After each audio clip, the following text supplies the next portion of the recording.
Hello everyone, welcome to Everything Arsenal, and this is the latest transfer news. A lot of news to get into today, and let's start with Mikel Marino without wasting any time at all.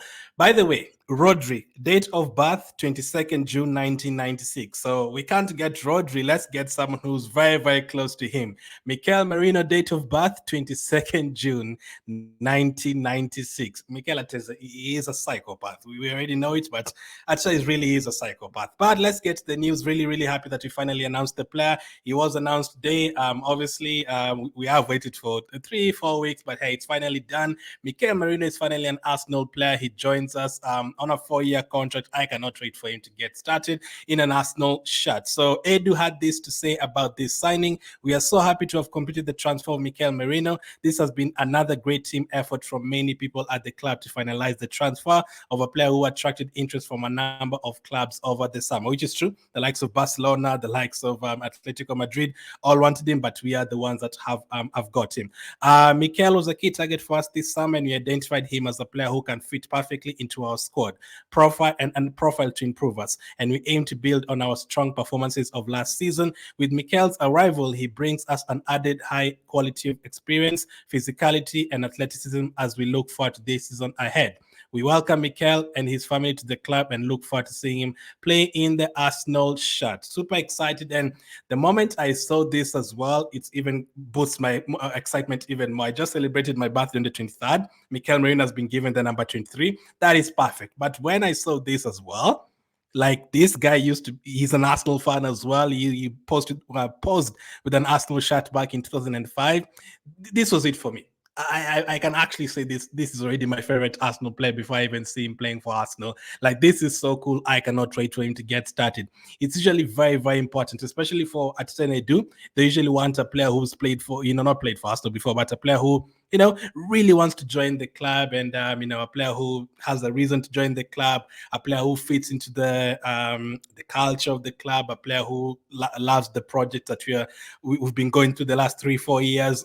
They love that. And Calafiori, he was posing with Arsenal shirts back in the day, and Merino posing with Arsenal shirts back in the day. So if you know any other player who plays for any different team, a striker who plays for any different team who's posed an Arsenal shirt before, maybe you would sign him right away, like if you find out they're an Arsenal fan. But hey, really, really happy about Mikel Marino joining us. So this is a top signing. He's definitely going to improve us. Yeah, he's obviously played with Odegaard before. And could this be the midfield we see? But hey, we don't really have a first team. This is just an addition to what we already have. Merino, Rice, Odegaard, Partey, Jorginho, in all those midfield positions. It makes us stronger. So I cannot wait for him to get started. So that one is done. Welcome to Arsenal, Mikel Marino. I cannot wait for him to make his debut against Brighton. Next up, Nketiah. I always told you guys, teams will come in for Nketiah, and teams like keep coming in for Nketiah, and he's going to be joining Crystal Palace. Like, I was never worried about Nketiah not getting a team that wants him. Like, so far this transfer window, we've had like 10 teams wanting Nketiah. So it doesn't really matter what Arsenal fans think about Nketiah. Teams are always going to come in for him. And now, just over the past week, we've had Bournemouth, we've had Nottingham, we've had Crystal Palace, we've had Fulham at the beginning of the transfer window, we had Marseille, there was another unnamed European team as reported by Sky Sports, and there's a couple of others. Wolves were linked to him, so never really worried about Nketiah not getting a team. But he is finally joining Crystal Palace. So he rejected joining Nottingham Forest the other day. So good for him. I think he knew in the back of his mind that Crystal Palace were also interested in Crystal Palace, were ready to pay the money for him. So I think it's a better move for him. He stays in London. Nottingham, people are predicting them to probably go down at this very moment. Crystal Palace is below Nottingham on the table, but I didn't get to prefers Crystal Palace, and Crystal Palace have a better chance of staying up in the league. I don't expect any of them to get relegated, but he prefers Crystal Palace and stays in London as well, so good for him. Fabrizio, today we got the here we go. Nketiah to Crystal Palace, here we go. Deal in place between clubs for £25 million fixed fee plus £5 million in add-ons. Nketiah already accepted to join Crystal Palace 2 days ago and is now set to complete medical tests.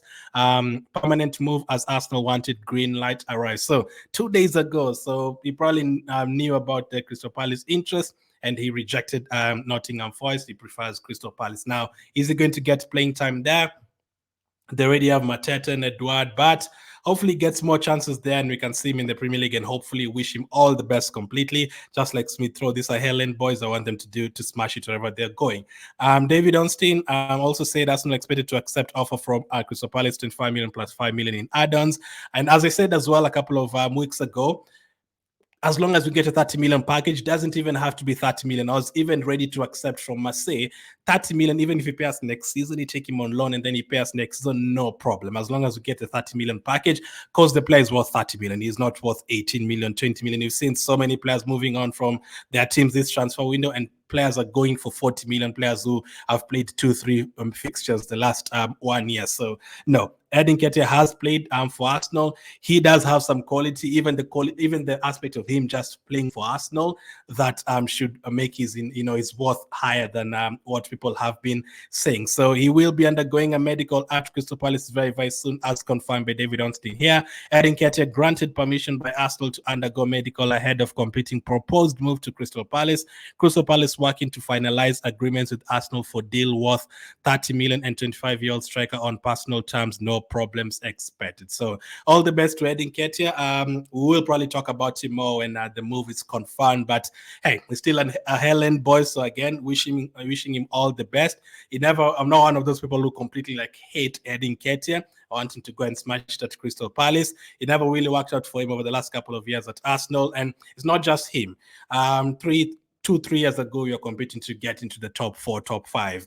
Right now, within a couple of years, we are now looking to get to 90 points just to win the league. So it's not just him. Players like Tavares, players like Lokonga, even Emil Smith-Rowe, players like that have had to move on because the quality of players that we are looking at, they can't break into the first team. So we've had to move them on. So he has done things for Arsenal before, let's be honest, but we'll talk about him more when he does officially join Crystal Palace. So Nketiah, here we go. We've gotten it from Fabrizio, and David Ornstein has confirmed the medical will be he'll be undergoing the medical. So expecting a lot of moves this week, and these are just a couple that have happened today. Next up, Fabio Vieira, another move that has happened today. Understand Arsenal have included. Okay, let's get through the details first. It has been confirmed today, the move, but this is what Fabrizio had to say. Understand Arsenal have included the following details into Fabio Vieira's loan move to FC Porto. Loan fee will be based on objectives and specific conditions to match during the season. Penalty clauses if Fabio doesn't play 50% of all the matches. That is great.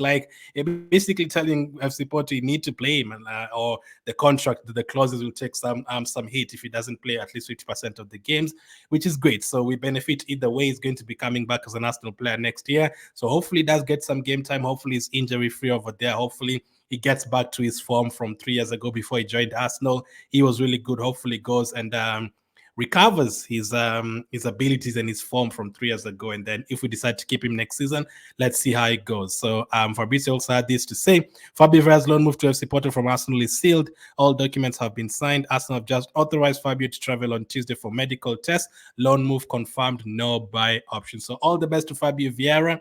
Another player who's left Arsenal. A lot of deals already happening this week, only on Tuesday, but Merino has been confirmed. Nketiah is on his way to Crystal Palace, and Fabio Vieira is on his way to FC Porto. He's already joined FC Porto. So those ones are done. And there's a couple of other players who were expecting to move. So let's start with Aaron Ramsdale. This is what has been reported that by The Athletic. Arsenal hope to sign at least one goalkeeper before the transfer window closes.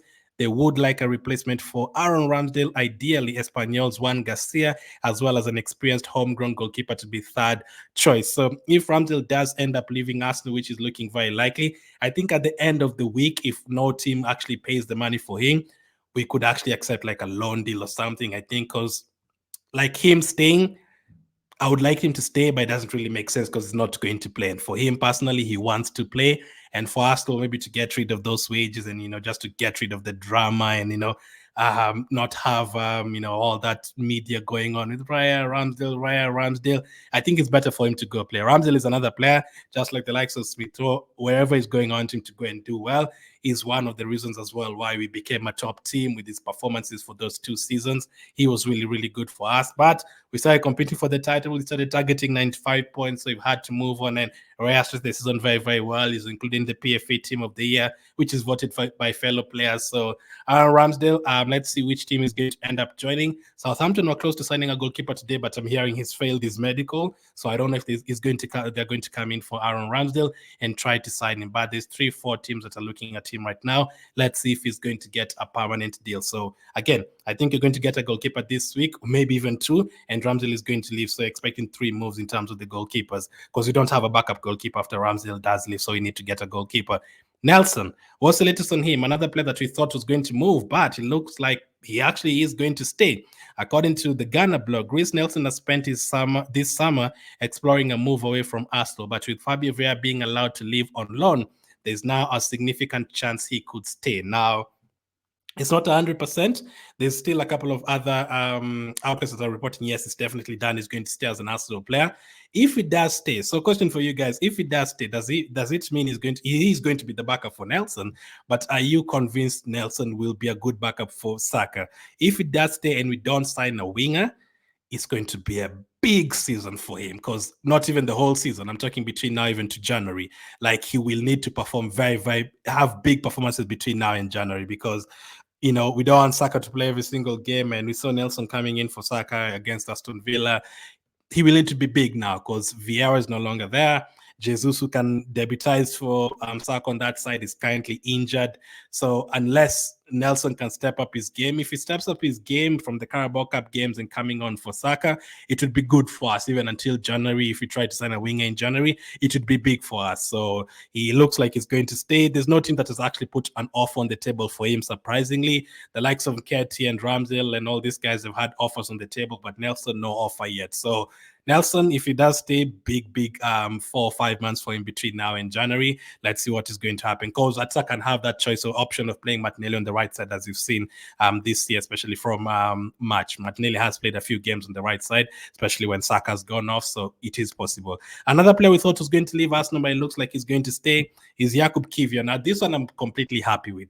At the beginning of the transfer window, I said, get me a winger, get me a midfielder, get me a striker, keep all 7 defenders. So by all 7 defenders, I wanted Zinchenko to stay, Tomiyasu to stay, Kiwior, Gabriel, Saliba, Ben White, Timber. I didn't think we were going to get Calafiori, but we got Calafiori, a very, very big addition for us. So that would probably have meant Kiwior does leave.